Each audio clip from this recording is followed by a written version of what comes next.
मैं राजेश कपूर एक बार फिर से हाजिर हूं आपके सामने बिजनेस इनसाइड आउट के एक नए एपिसोड के साथ। दोस्तों, इस सीरीज़ को बहुत ही पसंद किया जा रहा है। जैसे रिव्यूज़ हमें मिलते हैं हमारे सोशल मीडिया प्लेटफॉर्म के ऊपर, और जैसे आप लोग हमारे को प्यार भरे मेल्स लिख रहे हैं, साफ जाहिर है कि हमारे एफर्ट्स कहीं ना कहीं रंग ला रहे हैं।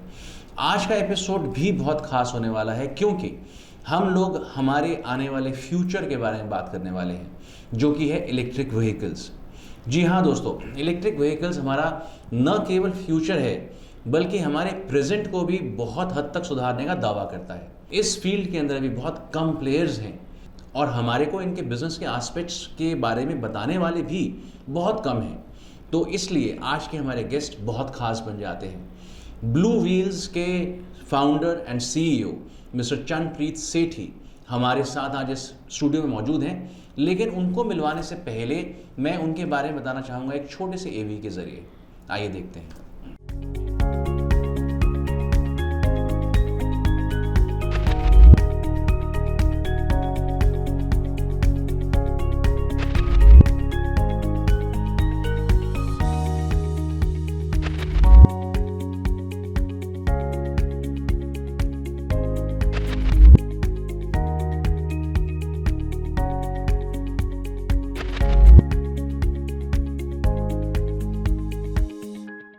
तो चंद्रप्रीत जी, बहुत बहुत स्वागत है हमारे स्टूडियो में आपका। नमस्कार सर। नमस्कार। नमस्कार जी। सेठी साहब, ये एक ऐसी फील्ड है जिसके बारे में हम ज़्यादा नहीं जानते हैं। अंदाज़ा लगा पा रहे हैं क्योंकि कुछ कंपनीज़ ने इलेक्ट्रिक व्हीकल्स को लॉन्च कर दिया है। अंदाज़ा लगा पा रहे हैं कि ये आने वाला समय कैसा होगा। तो इसके बारे में आप कुछ बताइए हमारे को। देखिए राज जी, जिस दौर में हम रह रहे हैं, मतलब ये आज पोल्यूशन का दौर है। We are being labelled as pollution capital of the world, और ये कोई बहुत अप्रिशिएटिव लेबल नहीं है। एंड दैट कि out of 10 most polluting capitals, I mean Delhi is number 1, and 10 most polluting cities, 7 cities of India are out of these number 10. तो and coming from logistics industry, हम लोग मतलब इस ब्लेम के बहुत बड़े भागीदार हैं। So we been labelled as the villains of the AQI, the air quality index, and heroes of super heroes of pollution. So it's been long since we are into this industry, trucking, last mile deliveries, cargo, freight.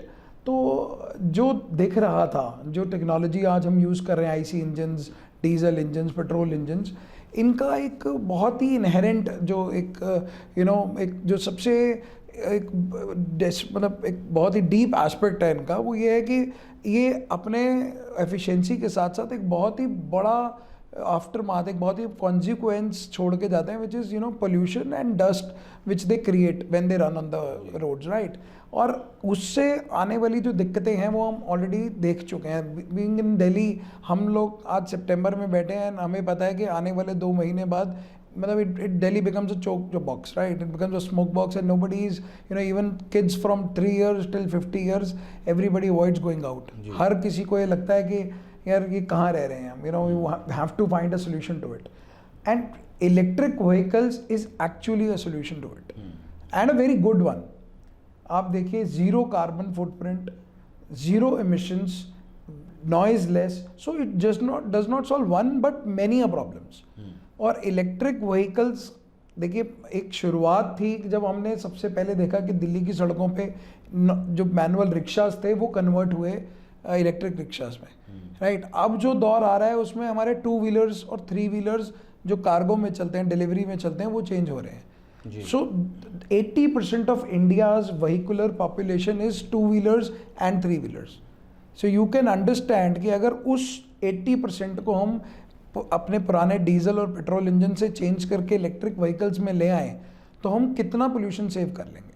Sir, जैसे अभी आपने बताया कि AQI हमारा spoil करने वाले आप हैं and your super heroes for pollution.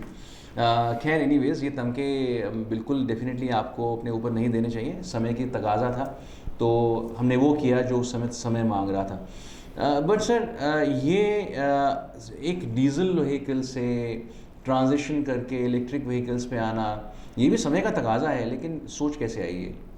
तो देखिए सर, सोच का जो सोच पैदा होने का कारण सबसे बड़ा यही था कि जो हमें विलन लेबल कर दिया गया था, और प्लस इंडस्ट्री में एक ऐसे सोल्यूशन की डिमांड थी जो कॉस्ट इफेक्टिव भी हो और उसका एनवायरनमेंट पे इम्पैक्ट भी सस्टेनेबल रहे, क्योंकि climate change is not a buzzword any more. It is there, it is present, and it is affecting everyone. You can see our neighboring countries having floods at no given time. So this all is happening all around. Right. So EVs are the only solution which is present, which we have.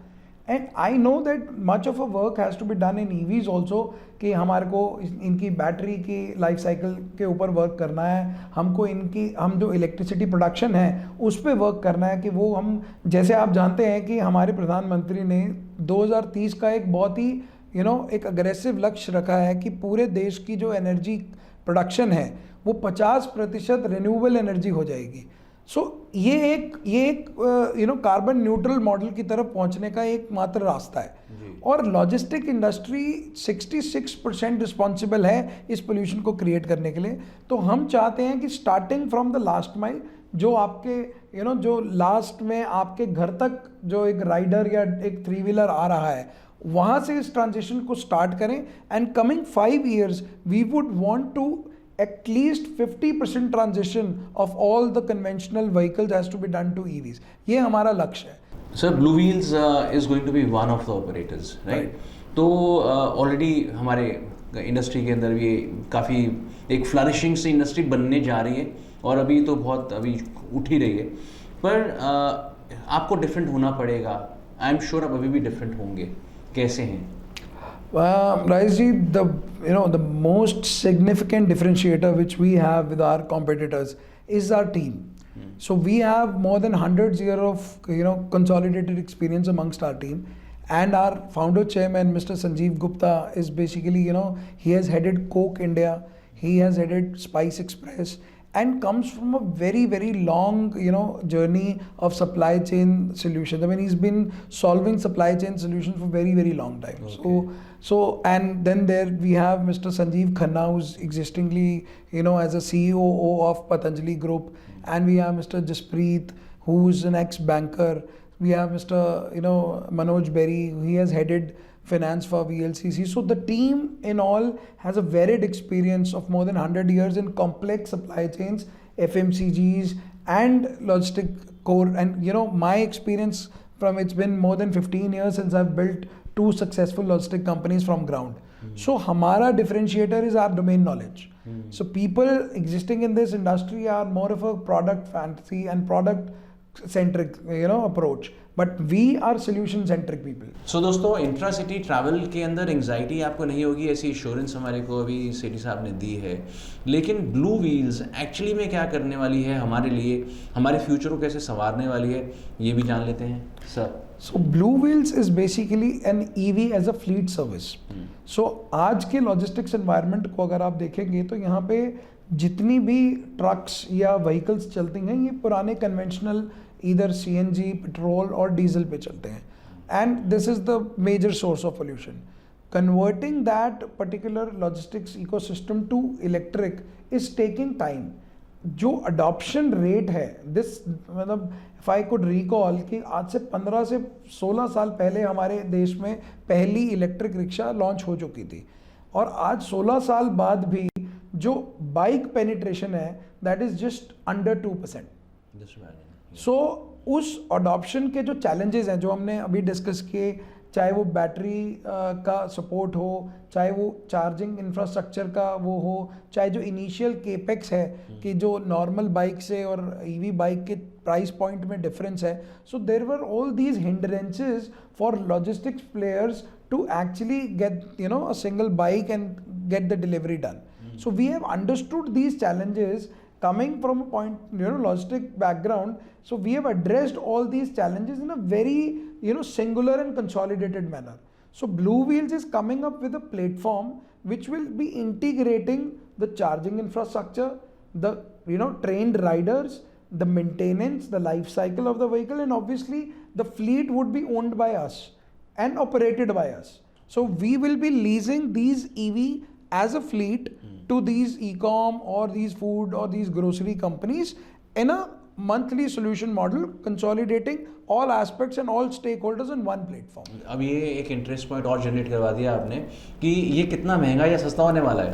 देखिए, अगर हम अपने conventional bikes और three wheelers की बात करें तो जो आज हमारे मार्केट रेट्स चल रहे हैं, I am pretty sure providing the emission free, carbon free, pollution free services and benefiting the environment, still I think we will be able to save at least a 2-digit cost saving for all our players. So it is not going to be expensive, rather it is 10 or 15% depending upon the industry cost effective, because the running cost of this vehicle is almost 1/10 of what the normal IC engines are. तो मैं अगर सीधी भाषा में पूछूं जो हमारे दर्शक भी समझ लेंगे, तो अपना व्हीकल ओन करने से ज़्यादा बेनिफिट होगा अगर हम आपके यहाँ से व्हीकल को लीज करें। जी बिल्कुल, जी बिल्कुल, राइट।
बहुत इंटरेस्टिंग रहा दोस्तों ये इंटरेक्शन। आपका बहुत बहुत धन्यवाद सिटी साहब, आपने हमारे को इतने अच्छे अपडेट्स दिए हमारे आने वाले कल के लिए, और ये हमारे बहुत काम आने वाले हैं। दोस्तों अब समय हो चला है एक और इंटरेस्टिंग एक्सपर्ट से मिलने का। मैं उन्हें एक्सपर्ट्स इसलिए कहता हूँ बिकॉज बिजनेस इनसाइड आउट का पर्पस यही है कि हम बिज़नेस के पीछे होने वाली हरकतों को पहचान सकें। तो जो भी बिज़नेस में आप रहते हैं या जो भी बिज़नेस आप करते हैं उसको जब आप हमारे पास आके डिस्कस करते हैं, डेफिनेटली आप उस बिज़नेस के एक्सपर्ट बन जाते हैं। इसीलिए मैं उनको एक्सपर्ट्स कहता हूँ, और वो आपको एक ऐसी इन्फॉर्मेशन भी देते हैं जो आपके बहुत काम की होती है। हम आज जिनसे अब मिलने वाले हैं वो भारत के सबसे बड़े इलेक्ट्रिक व्हीकल निर्माता कंपनी के फाउंडर हैं, ओनर हैं, सीईओ हैं। बहुत फ़ख्र के साथ मैं उनको इंट्रोड्यूस करवाना चाहता हूँ आपको। आइए मिलते हैं सीए विकास गुप्ता जी से। नमस्कार विकास जी, आपके विषय में जाने इससे पहले एक दर्शकों को मैं आपके बारे में छोटी सी एवी दिखा देता हूँ। धन्यवाद सर।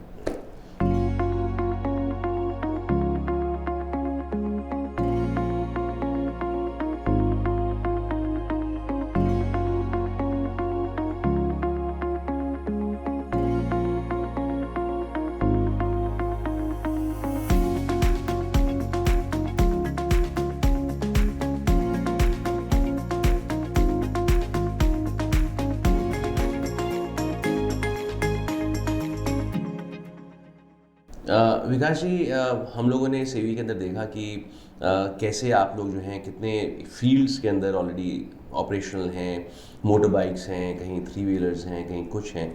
तो शुरुआत कैसे करी आपने और क्या सोच थी इसके पीछे? देखिए, जब भी हमने ई अश्वा के बारे में सोचा तो अश्व आप जानते ही हैं घोड़े को बोला जाता है, और अश्व को हमेशा से एक ऑटोमोबाइल इंडस्ट्री के साथ रिलेट किया गया है। ऑटोमोबाइल इंडस्ट्री हॉर्स पावर के साथ रिलेटेड रहती है। तो जो इकलौता नाम हमारे जहन में आया जब हम कंपनी का नाम रख रहे थे वो ई अश्व था। ई इलेक्ट्रिक को डिनोट करता है और अश्व घोड़े को डिनोट करती है। हम इस इंडस्ट्री के अंदर मारुति बनना चाहते थे। जैसे मारुति पिछले कई सालों से, विगत कई दशकों से रादर मैं ये बोलूँगा, रूल कर रही है ऑटोमोबाइल इंडस्ट्री को। उसी तरीके से हम चाहते थे जब ई अश्व का नाम लिया जाए तो वो उसी संदर्भ में लिया जाए, और उसी दिशा में काम करने के लिए हमने इलेक्ट्रिक 3 व्हीलर और इलेक्ट्रिक 2 व्हीलर दोनों सेगमेंट को चुना। आज हम जिस भी उद्देश्य के साथ काम कर रहे हैं वो एक ही लक्ष्य है कि हम इलेक्ट्रिक व्हीकल इंडस्ट्री की मारुति बने। बहुत बढ़िया विजन है सर आपका, लेकिन इस विजन के अंदर आपको अपने सहकर्मी भी बहुत आराम से और बहुत ध्यान से चुनने होंगे, क्योंकि मैं उनकी बात नहीं कर रहा जो आपके साथ काम कर रहे हैं, बल्कि मैं उनकी बात कर रहा हूँ जो इसकी सर्विस इंडस्ट्री को बिलोंग करेंगे, क्योंकि एक वो सेगमेंट ऐसा रहेगा जिसके वजह से आपके मैन्युफैक्चरिंग के ऊपर भरोसा आएगा लोगों को। तो उसकी तरफ क्या आपके कदम चले हैं अभी तक, एफर्ट्स कितने हुए उसकी तरफ? देखिए, जब मैंने जिक्र किया कि हम इलेक्ट्रिक व्हीकल इंडस्ट्री की मारुति बनना चाहते हैं तो वो प्राइमरली सर्विस की तरफ डिनोट कर रहा था। मारुति इसलिए नहीं आज तक रूल करती आई है इस इंडस्ट्री को क्योंकि उसके प्रोडक्ट बहुत अच्छे हैं, नो डाउट प्रोडक्ट अच्छे हैं, लेकिन एज अ मारुति यूज़र जब मैं अपनी गाड़ी लेके निकलता हूँ तो मुझे ये कॉन्फिडेंस होता है कि मुझे हर जगह इसकी सर्विस, हर जगह इसका स्पेयर्स मिल जाएगा। तो ये industry, automobile industry, although product industry है, लेकिन इसे अगर आपने रूल करना है, इसे अगर आपने डोमिनेट करना है तो आपको सर्विस के ऊपर बहुत फोकस करना पड़ेगा। और ई अश्वा बहुत डिटरमाइंड है, सर्विस के ऊपर बेहद फोकस करती है। हमारा एक सर्विस का एक सेपरेट सेगमेंट है और वो ऑल इंडिया की सर्विस रिक्वेस्ट को 48 आवर्स के अंदर हैंडल करता है और उसे रिजॉल्व करता है। ये तो बहुत खूब है सर, पर क्या इलेक्ट्रिक व्हीकल्स पे हम लोग एक इंट्रासिटी ट्रैवल के लिए रिलाई कर सकते हैं? बिकॉज अभी कन्वेंशनल मेथड जो है हमारा, हम उस पर पूरा भरोसा जमा चुके हैं। हमें पता है कि पेट्रोल कितना है गाड़ी में तो हम लोगों को कितना दूर ले जाएगी, लेकिन बैटरी कितनी सक्षम है और वो किस प्रकार से हमारी व्हीकल को पुल कर पा रही है, ये सब गेज करना अभी मुश्किल है हमारे लिए। सर, ये थोड़े से मिथ हैं। अभी हम जब भी कोई स्कूटी देते हैं तो 24 AH से लेके 40 AH तक का ऑप्शन देते हैं। जब ग्राहक हमारे यहाँ आता है तो हमारे डीलर डिस्ट्रीब्यूटर नेटवर्क का जो स्टाफ है वो इतना ट्रेंड होता है, वो सबसे पहले ग्राहक की ज़रूरत को समझता है। अगर ग्राहक की ज़रूरत रोज़ के बेसिस पे करीब 50 से 60 किलोमीटर चलने की है तो एक 24 AH की बैटरी उसके लिए सफिशिएंट होती है। वो उसे 3 साल तक की लाइफ देती है और रोज़ाना के बेसिस पे 50 से 60 किलोमीटर चलने की माइलेज देती है। अगर ग्राहक कहता है नहीं, मेरी तो जो नीड है रोज़ की, देखिए ये दैनिक यूज़ के लिए है। अगर आप इसे सोचते हैं कि आप इससे आउट स्टेशन ट्रिप करेंगे तो शायद आई थिंक अभी वो थोड़ी सी जल्दबाजी होगी जब तक कि हम चार्जिंग इंफ्रास्ट्रक्चर नहीं डेवलप कर लेते। बट दैनिक यूज़ में हमारे पास 60 किलोमीटर से लेके 150 किलोमीटर तक की माइलेज वाले व्हीकल हैं और वो हर ग्राहक की नीड को मीट करते हैं। सर, मोदी जी का एक मुहिम रही है मेक इन इंडिया की, तो उसमें इलेक्ट्रिक व्हीकल्स जो हैं कितना निर्भर हैं भारत के जो है उद्योगों के ऊपर और कितना बाहर? तो देखिए, मोदी जी की मुहिम है मेक इन इंडिया, तो वो एक्चुअली भारत के अंदर सारे उद्योगों को लाना चाह रहे थे, लेकिन हम उससे और एक कदम आगे जाना चाहते हैं। हम इसे मेड इन इंडिया में लेके जाना चाहते हैं। मेक इन इंडिया में तो आज भी जब हम असेंबलिंग कर रहे हैं तो मेक इन इंडिया का पार्ट बनते हैं, बट अगर हम सारे कंपोनेंट भारत में ही बनाएंगे, एक ही जगह पे बनाएंगे, तो हम शायद मेड इन इंडिया वाले विज़न की तरफ जाएंगे और उसी डायरेक्शन में ई अश्व आज की तारीख में चलने की कोशिश कर रहा है। बहुत खूब है सर, बहुत खूब है। पर यहाँ जानने की उत्सुकता और बढ़ गई कि अभी इस समय आप लोग कितने बड़े हैं और आने वाले समय में क्या विजन रखते हैं? इलेक्ट्रिक व्हीकल इंडस्ट्री 5 पैरामीटर के ऊपर मेजर होती है, उसमें से 3 पैरामीटर पे ई अश्व ऑटोमोटिव भारत की सबसे बड़ी इलेक्ट्रिक व्हीकल कंपनी है। ये 3 पैरामीटर है डीलर डिस्ट्रीब्यूटर नेटवर्क। ई अश्व के पास आज की तारीख में 1080 डीलर डिस्ट्रीब्यूटर का नेटवर्क है जो भारत में सबसे बड़ा है। दूसरा पैरामीटर होता है कितने उत्पाद हैं आपके पास, तो ई अश्व के पास 20 2 व्हीलर और 10 3 व्हीलर के उत्पाद है। इस तरीके से 30 उत्पाद के साथ हम सबसे बड़ी इलेक्ट्रिक व्हीकल कंपनी है। तीसरा पैरामीटर होता है आपकी प्रोडक्शन क्षमता क्या है। 26 असेंबली लाइन के साथ ई अश्व ऑटोमोटिव की जो प्रोडक्शन क्षमता है वो 50,000 व्हीकल पर मंथ की है। इस पैरामीटर पे भी ई अश्व ऑटोमोटिव सबसे बड़ा प्लेयर है। अभी 2 पैरामीटर ऐसे हैं जिस पे ई अश्व ऑटोमोटिव पहले 10 प्लेयर्स में आता है, जो कि नंबर ऑफ यूनिट सोल्ड और पर मंथ रेवेन्यू के पैरामीटर है। बट जिस तरीके से हम आगे जा रहे हैं, मुझे लगता है कि 6 महीने के अंदर इन दोनों पैरामीटर पे भी ई-अश्व ऑटोमोटिव भारत की सबसे बड़ी इलेक्ट्रिक व्हीकल कंपनी होगी। सर हैरानी होती जान के कि 50,000 महीने की खपत हिंदुस्तान के अंदर अभी इस समय हो रही है, जबकि बाकी सभी प्लेयर्स भी मौजूद हैं। तो इतनी बड़ी इंडस्ट्री, इतनी बड़ी एक सेगमेंट को आपने एम किया हुआ है, सरकार कितने आपको समर्थन दे पा रही है इसके अंदर, और अभी भी आपको कहाँ लगता है कि अभी भी कुछ कमियां रह गई हैं? ये जो मैंने 50,000 की बात की थी, ये प्रोडक्शन क्षमता की बात की थी। अभी 5 से 6,000 व्हीकल हम बेच पा रहे हैं। पूरी इलेक्ट्रिक व्हीकल इंडस्ट्री लगभग 2 लाख टू व्हीलर और लगभग 50,000 थ्री व्हीलर की इंडस्ट्री है, और अभी इसको 20 लाख का नंबर टू व्हीलर पे और करीब 5 लाख का नंबर थ्री व्हीलर पे आना है, और उसी डायरेक्शन में पूरी इंडस्ट्री मूव कर रही है। अगर हम बात करते हैं कि सरकार ने क्या क्या प्रोत्साहन दिए, तो सरकार के दो कैटेगरी में प्रोत्साहन आते हैं। एक राज्य सरकार का प्रोत्साहन है और एक केंद्र सरकार का प्रोत्साहन है। केंद्र सरकार फेम 2 की सब्सिडी देती है, faster adoption of electric mobility की सब्सिडी देती है, जो कि हाई स्पीड व्हीकल के ऊपर उपलब्ध है, और सरकार उसमें एक बड़ा योगदान करती है आपकी लागत को घटाने के लिए। एंड यूज़र को ये सब्सिडी मिलती है। बहुत सारी राज्य सरकारों ने भी सब्सिडी दे रखी है। दिल्ली गवर्नमेंट ने दे रखी है, गुजरात गवर्नमेंट ने दे रखी है, यूपी गवर्नमेंट ने दे रखी है। धीरे धीरे सारी गवर्नमेंट उस पर फॉलो कर रही हैं, और मुझे लगता है कि इन सारे प्रोत्साहन के साथ इलेक्ट्रिक व्हीकल इंडस्ट्री जो हम लक्ष्य लेके चल रहे हैं, 20 लाख टू व्हीलर हर महीने और 5 लाख थ्री व्हीलर हर महीने, उस लक्ष्य को बहुत आसानी से प्राप्त करेगी।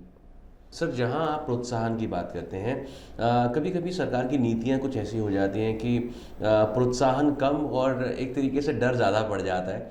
जैसे अभी सुनने में आया था कि इलेक्ट्रिक व्हीकल्स की कुछ कंपनीज़ पे कुछ छापेमारी हुई है, किसी वजह से उनको नोटिस भेजे गए। तो कहीं ऐसा तो नहीं कि ई-अश्व, क्योंकि अब इतना बड़ा ग्रुप है सर आपका, तो इसी दायरे में कहीं वो भी आ रहा हो? देखिए, सरकार जब किसी भी तरीके का प्रोत्साहन देती है तो उसके साथ कुछ टर्म्स एंड कंडीशंस लगाती है।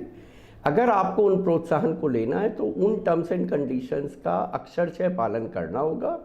ई-अश्व और मैं, विकास गुप्ता उसका CEO, इसकी तरफ पूरी तरीके से कमिटेड है कि हम सरकार के दिए हुए प्रोत्साहन की जो भी टर्म्स एंड कंडीशंस हैं उनको अक्षरशः पालन करेंगे। उसमें कहीं भी किसी भी तरीके से घुमा फिरा के काम करने की कोशिश नहीं करेंगे, और ना तो हमारे पास इस तरीके का कोई नोटिस आया, और ना मुझे उम्मीद है कि भविष्य में कभी इस तरीके का नोटिस आएगा। बहुत खूब, ये एक बहुत इंटरेस्टिंग कन्वर्सेशन और बहुत ही ज़्यादा इंसाइटफुल कन्वर्सेशन रही। हमारे दोनों ही गेस्ट्स ने आकर इलेक्ट्रिक व्हीकल की इस दुनिया के ऊपर से कुछ पर्दे उठाए, मिथ्स तोड़े। दोस्तों, बिजनेस इनसाइड आउट एक ऐसा प्रोग्राम है जिसके अंदर हम लोगों ने बिजनेस के पीछे की चीज़ों को जानने की कोशिश करी है। हमारी ये कोशिश में हम कितना सफल हो पाए हैं ये आप ही हमें बता सकते हैं। हमारे नंबर्स यहाँ दिए जा रहे हैं, हमारे ईमेल एड्रेसेस पे आप हमारे को मेल कर सकते हैं, हमसे संपर्क साध सकते हैं, और यदि आपको भी एज एन एक्सपर्ट इस शो के अंदर अपने आप को आमंत्रित करना है, हमें लिख सकते हैं। दोस्तों, इसी तरीके से अपना प्यार हमें देते रहिए, जुड़े रहिए हमारे साथ बिजनेस इनसाइड आउट के इस खूबसूरत सीरीज़ में। धन्यवाद।